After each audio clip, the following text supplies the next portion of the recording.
our PCS is in full swing. And I have a confession to make. I've already cried more than once. Now, crying is not necessarily a bad thing. It can be a healthy part of processing our emotions. And the key is not getting stuck in our emotions. But if there's one thing I know to be true, it is that going through a PCS can spark a whole range of emotions. And this year's PCS has already done that for me. As military spouses, we often get a lot of curveballs thrown our way, and my life is no exception. There are things we didn't see coming or that weren't the answer we were hoping for. And so that has been absolutely true for me personally. And the last couple of months have been a roller coaster of emotions that have required me to use all of the tools we talk about on this podcast to navigate this season in a way that helps me grow and develop resilience rather than becoming resentful of what's happening to me. So I decided to do an episode today that is a little less how-to, a little less here's the tips and tricks I recommend, and a little more just talking about my story and what I am personally walking through in the moment and what I am doing to support myself in the process. Ready for all the juicy details? Well, then let's dive into the show.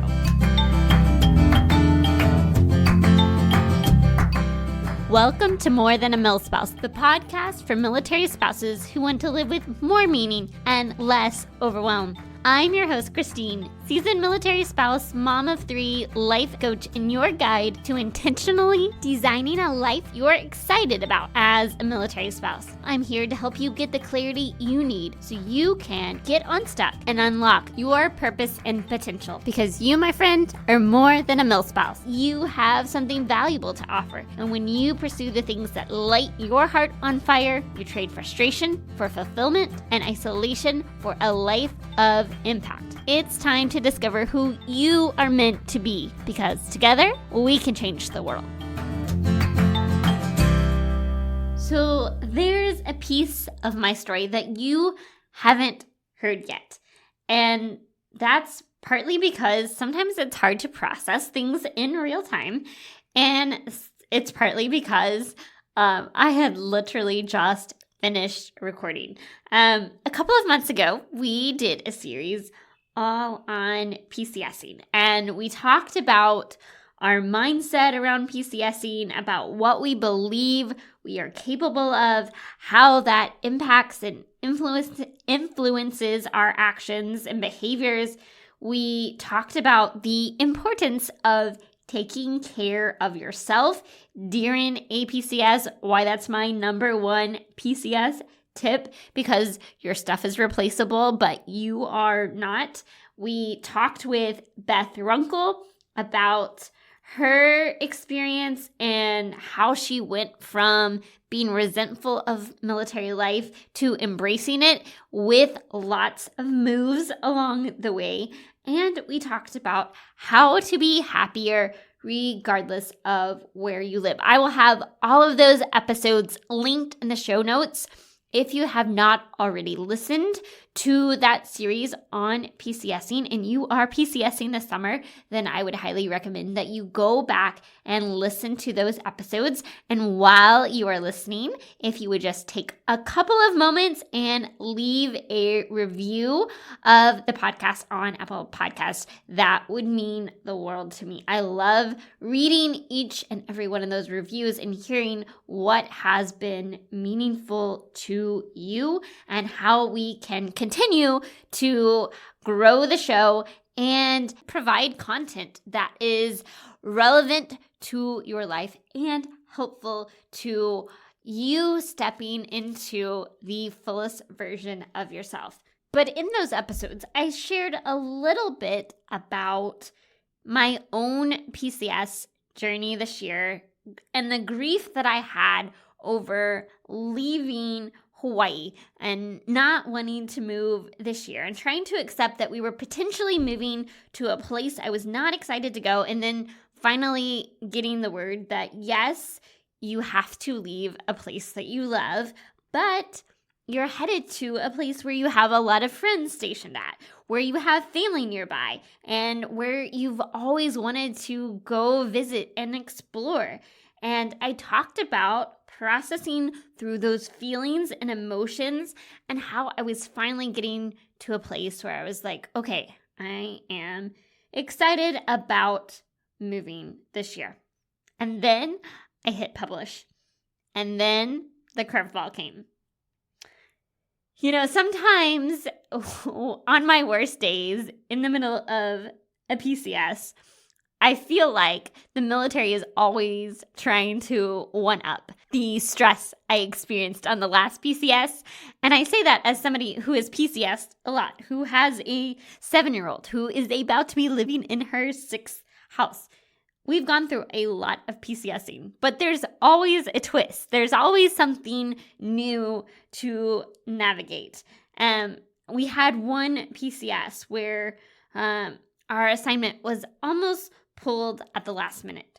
We had our first overseas move in 2020 that involved flying to the other side of the world with 3 small children in the middle of a pandemic and then quarantining for 2 full weeks. And then our last PCS where we didn't get our orders processed in enough time and we had 24 hours notice that the packers were coming, that we were scrambling to try to get the house ready, and then being without our household goods for 4 months. So this PCS, I got to experience a new form of stress and grief to process through. So I had already kind of grieved the fact that we had to move this summer, despite all of our efforts to stay, and to go somewhere that I was not really excited about going. But then I kind of got to this point where I was at peace with what was happening, and then I got the change that we were going somewhere where we were going to be close to friends and family and adventure and somewhere new and good job prospects and reconnecting my kids with friends of theirs from previous assignments because they were also going to the same location. There was so much good that was going to come out of that assignment. And then the pivot. Never mind, you are going back to somewhere you have already been, a place that was not your favorite, a place where you struggled, and going through that pivot was a lot to process. Not just the original grief, but now grieving the excitement I had about going to a place that had a lot of good things that our entire family was excited about. I had enough time to get excited about this new assignment and then to have it taken away again. And so I cried. And I have spent the last couple of months trying to process through all of those big feelings about this PCS all over again. And so today I just wanted to share this with you because I think it's important for you to hear from me that I am not someone who is just telling you things that are going to apply to you when they don't apply to me. Like, I have to use all of these tools and resources just as much as you do. Like, just because I am hosting this podcast doesn't mean that the same stuff doesn't happen to me. I get it. I've been there and I'm still there sometimes. And sometimes we can think that because we're listening to somebody or we don't know them personally, that they are different from us or that they've mastered some formula. No, like, life still happens. We still have to process all of the things that happen in life. And I totally get it. And if you have been through a similar situation or whatever situation that has come your way that causes you to have some level of grief, you're not alone in that.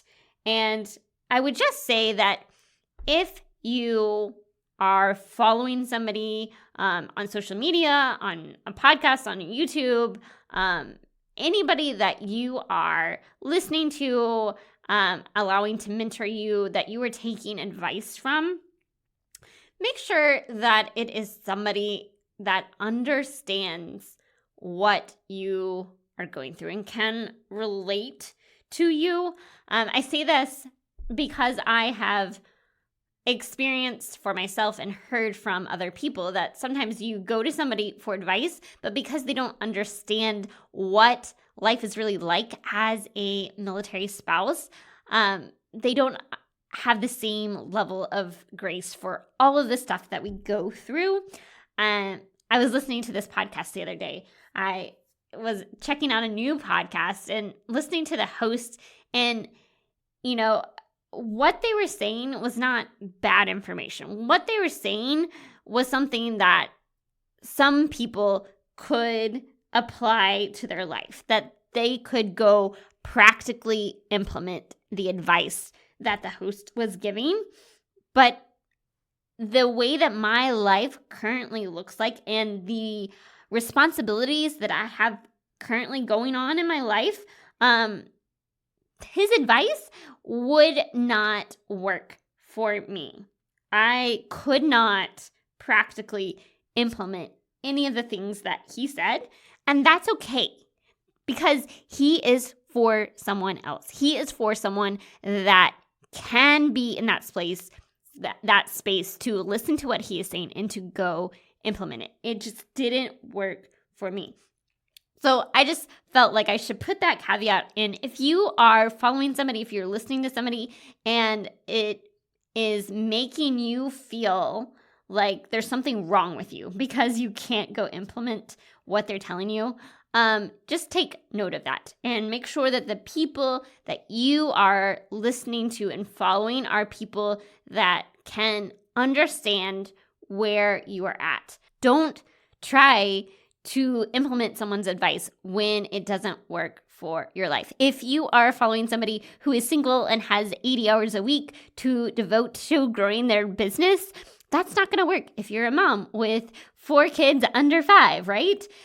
We just need to be aware of that. And that was just on my heart to share with you. But going back to things I wanted to share with you about this whole experience. The next thing that I have learned through this experience is that sometimes we think we have to move and process through a traumatic experience quickly, that there is something wrong with us if the grief lingers. Now, it's not healthy to sit in those negative feelings all day. If you sit in your grief day after day, it will consume you. But grief is not something that just goes away overnight, that you are able to deal with a situation that you found traumatic. It takes time to process through that. And it becomes less painful over time as we put in the work, but it's not something that should change overnight. And you're not wrong if it takes you a while to work through something. So what has putting in the work looked like for me? It has looked like spending time journaling about my thoughts, my feelings, what's going on, how I'm doing, how I'm navigating this situation. It has looked like me spending time outside. And sometimes that has worked better than other times. I decided to go paddleboarding with some friends because I was like, I have a lot of stress that I'm trying to process, and I just need to get out in nature and do something that helps me, number one, embrace this last season of being in Hawaii. And number two, to help me be able to process all of that stress. And then I ended up, I'm on the paddleboard. We're going down this river. It's very calm. It's very peaceful. And all of a sudden, there's a rock sticking up in the middle of the river, and my board hits it, and I start to flip off the board, and my foot slides off the board and straight into the rock. And I managed to right myself, finish the paddle. But on the way home, my foot is getting more and more irritated. So by the time I got back home, I could not walk on my foot because it was bruised. It wasn't broken or anything. It just was bruised. And it was like a good 3 or 4 days before I could put any weight on the bottom of that foot again. So I say that to say, sometimes we have a good idea, an attempt to relieve our stress, to help us process in a healthy way. And sometimes that seems to backfire and have some unintentional consequences. And that's okay, because we are still trying to do the work. We are focused on the things that are going to help us in the long run. So putting in the work for me has looked like journaling. It's looked like spending some time outside. It has looked like a commitment to mindfulness and to my morning routine, and being even more aware of how important those things are when I'm trying to process through some challenging emotions. And then focusing on the actions that will boost my happiness regardless of where I live, because I need that episode just as much as anyone else needs that episode. I have to still do the actions that are going to boost my happiness regardless of whether I am living in Hawaii or I am living in the middle of the cornfields. And here's the thing. I'm still not to the place where I am thrilled about our assignment. I love going somewhere new. I love the opportunity to explore somewhere I have never been before. And I don't have that same level of excitement about going back to somewhere I've already been, where I don't have a brand new bucket list to work through. But I also know that I'm going to be okay. Every assignment is what we make of it. And I know that it is possible to love my life regardless of where I live. And now I get to show you that I mean what I say when I say that.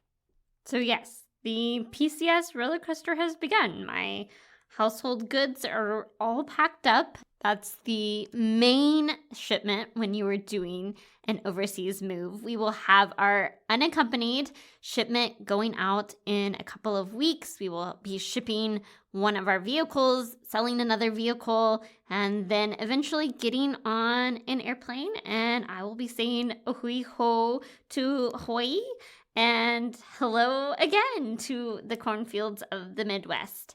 And in the meantime, I will be in your earbuds every week with another episode of the show. Well, I say that except for next week because it is Memorial Day weekend, so we will not be releasing an episode that week. But then I will be back with a very special series that I am launching for the summer. I'm really excited about this opportunity to do a deep dive into transforming your life from the inside out. Our summer series I am calling the Milspouse Transformation Series. I have some amazing interviews lined up to share with you. I have been working really hard to put this together before our PCS really kicked off, but I'm excited to share that with you. So I will be back in your earbuds after Memorial Day. Until then, may you live filled, fueled, and full of joy. Hey, amazing Milspouse. Before you go, I want you to know that I love hearing from you. The More Than A Milspouse community exists to help you thrive as a military spouse. Figure out what lights your heart on fire and empower you to live with purpose and impact. You can have an incredible impact simply by heading over to iTunes to subscribe and leave a review. But your impact doesn't stop there. You can empower those around you simply by sharing an episode with a friend or neighbor, someone who needs a little encouragement in this military life. And if this episode was meaningful to you, spread the love by taking a screenshot of this episode and tagging me on Instagram so we can continue to reach more people, change more lives, and shift the way that military spouses look at life. Because we are better together, and together we can change the world. Let's do it.